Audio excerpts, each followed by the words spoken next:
dari berharapnya hati kepada kita. Allahumma aftah lana hikmataka ya Allah.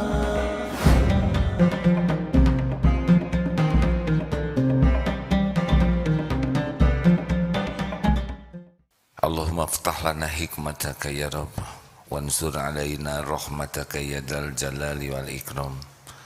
Allahumma a'inna ala zikrik wa syukrik wa husni ibadatik.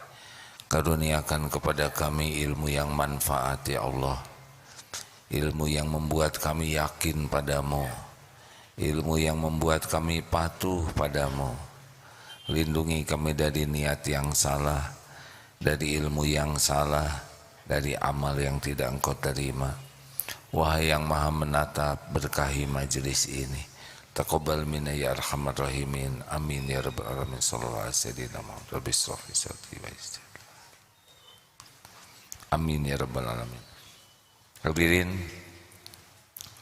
kajian kali ini dinukil dari kitab Jami'ul Ulum wal Hikam karya Ibnu Rajab,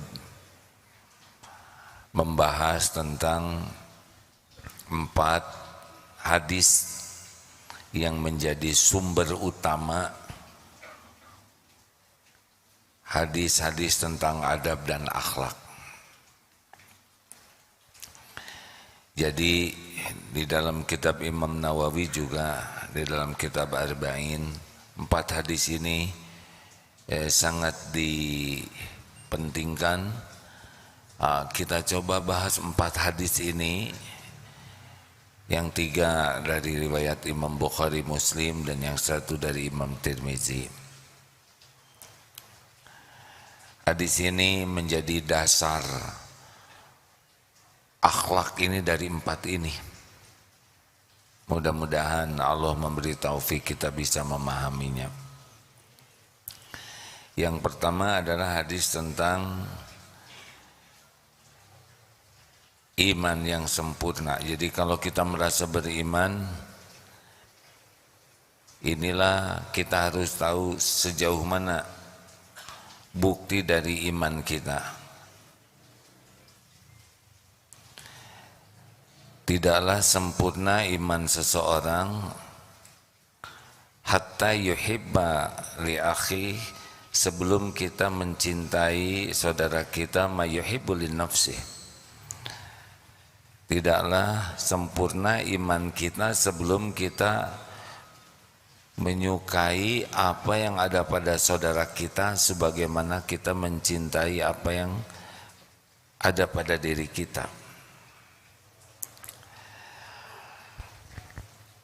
Ada 5 tingkatan kedengkian. Yang terburuk adalah kita tidak suka saudara kita dapat nikmat dan senang saudara kita dapat kesusahan.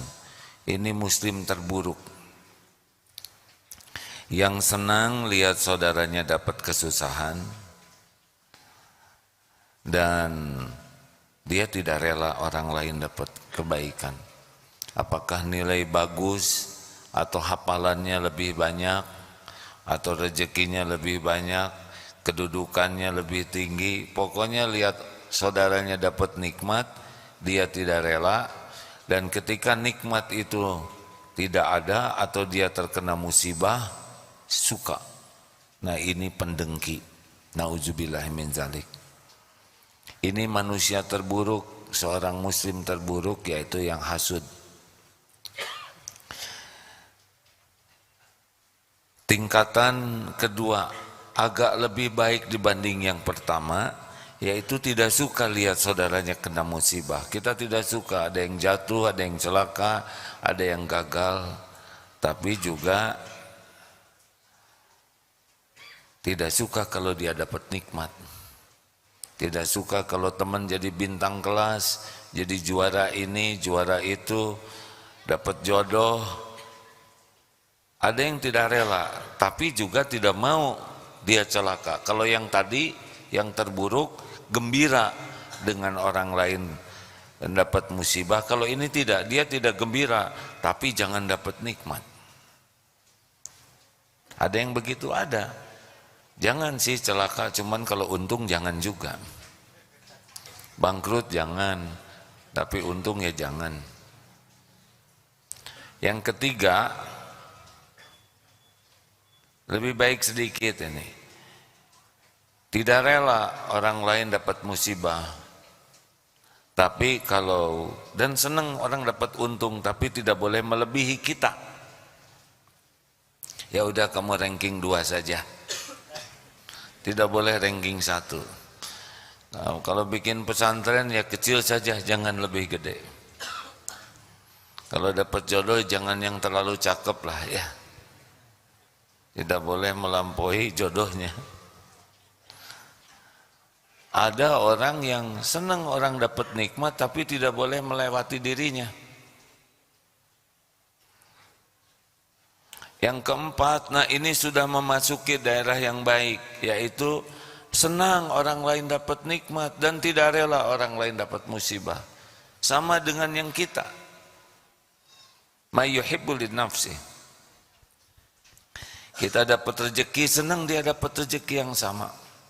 Kita hafal Quran, kita senang saudara kita dapat hafal Quran. Pokoknya apa yang senang ada pada kita, kita senang dengan ada pada teman kita. Tidak ada berat di hati kita. Kita untung, kita senang lihat orang untung. Tapi puncaknya adalah, sempurnanya iman adalah kita senang orang lain lebih baik dari kita. Bukankah kita harus fastabiqul khairat? Ya, kita berlomba-lomba dalam kebaikan. Tapi lihat orang lain lebih baik dari kita, kita berusaha yang terbaik, tapi lihat yang lebih baik dari kita, kita bahagia. Seperti musabaqah tilawatil Quran, kita berusaha menampilkan yang terbaik, tapi ketika teman kita jadi juaranya, kita bahagia. Jarang hadirin. Apalagi sebentar lagi Madengnas, masa dengki nasional. Pilkada, pemilihan kepala daerah langsung, dan pilpres, itu kecenderungannya tidak rela. Seorang pendengki tidak pernah mau memuji yang didengkinya. Seorang pendengki pasti sibuk melihat kekurangan yang didengkinya. Makin kuat kedengkiannya menjatuhkan orang yang didengkinya. Zolim. Jangan hadirin, kita harus bersihkan hati kita. Kenapa akhlak ini menjadi akhlak utama? Karena kalau kita sudah kuat iman, kita senang dengan apa yang Allah berikan kepada hamba Allah lainnya. Dengki itu dia tidak beriman kuat, dia tidak rela dengan apa yang Allah bagikan kepada saudaranya. Padahal hak Allah membagi rizki, membagi nikmat apapun. Wa ma bikum min ni'matin faminallah. Sesuka Allah, ini diberi gelar ini, diberi pangkat ini, diberi wajah ini, diberi hafalan ini, diberi kedudukan, sesuka Allah. Dan kita tidak bisa merubah apa yang Allah tetapkan untuk orang lain. Harusnya kita senang. Hamba Allah diberi nikmat, kita jualan sama-sama. Ini laku, kita kurang laku. Kenapa harus kecewa? Yang membagikan rezekinya sama, kita Allah, kesini yang ngasih rezeki Allah, kesini juga Allah. Ini ujian. Harusnya kita senang. Yang terbaik adalah kalau kita laku dan ini belum laku, suruh orang beli ke teman kita. Ini saya sudah laku 10 bungkus, teman saya jualannya sama belum laku, belum baru laku 1, beli saja, sama saja kok barangnya, satu pabrik, ayo beli sana. Kalau pendengki rasain ya. Uangnya dapat, berkahnya tidak dapat. Makanya di dalam pemilihan-pemilihan, pertandingan-pertandingan, kalau sesama orang beriman, ya sudah. Tidak usah sibuk ingin menjatuhkan yang lain. Lakukan saja yang terbaik sebagai amal soleh. Ya, toh nanti siapa yang dapat jadi juara, kita ikut bahagia, gak usah kecil hati. Jadi kita tidak kalah. Yang kalah itu yang menang jadi ujub, kalah jadi dengki, jadi dendam. Ikhwan, misalkan 5 ikhwan memperbutkan seorang akhwat, misal ya. Ya sudah, terima aja nasibnya ya. Karena akhwat itu tidak milih satupun di antara yang 5 itu. Ada yang bahagia, kalau saya enggak, yang lain juga enggak, dengki juga. Ada yang begitu, kan dengki itu tahapan terburuknya adalah orang tidak boleh dapat nikmat dan nikmat itu harus pindah ke kita. Itu dengki sejati. Ada yang orang jangan dapat nikmat walaupun kita enggak pindah ke kita, asal dia juga jangan. Ada itu. Kalau saya kalah dia juga kalah, dengki juga.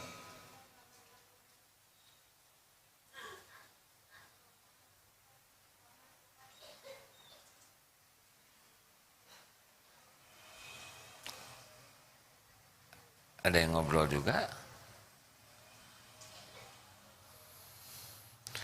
Ada juga yang pokoknya orang tidak boleh dapat nikmat aja. Ini pendengki tulen, nggak ada urusan dengan dia, tapi nggak suka aja. Oh itu menang dia, cuma kebetulan.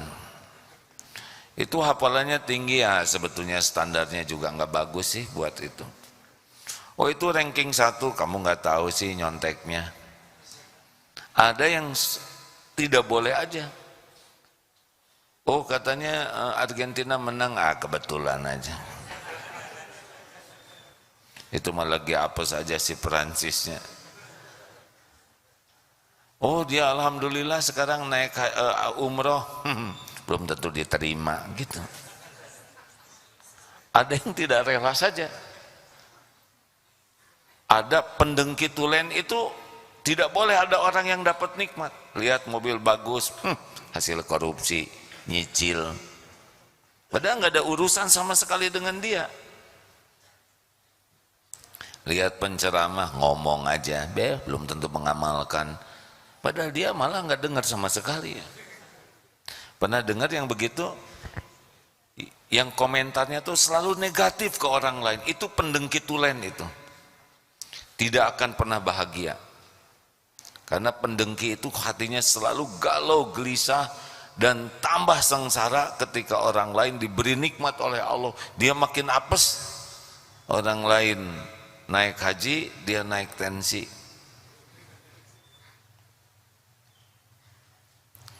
Hati-hati hadirin.